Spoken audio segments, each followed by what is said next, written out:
Hello everybody and welcome. In this video I'm going to show you how to check software version for your speaker SOUNDCORE Motion 300.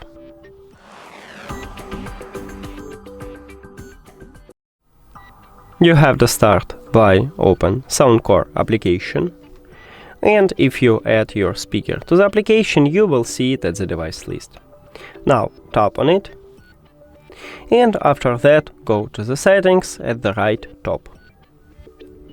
And right here at the top we have firmware version. Firmware version is the same as software, so you can check it right here, but also you can click at the update firmware right here. As you can see right here we have also this information about current version, and you can click on it and it will check for updates, and it said that I had the last version and I can check this version here.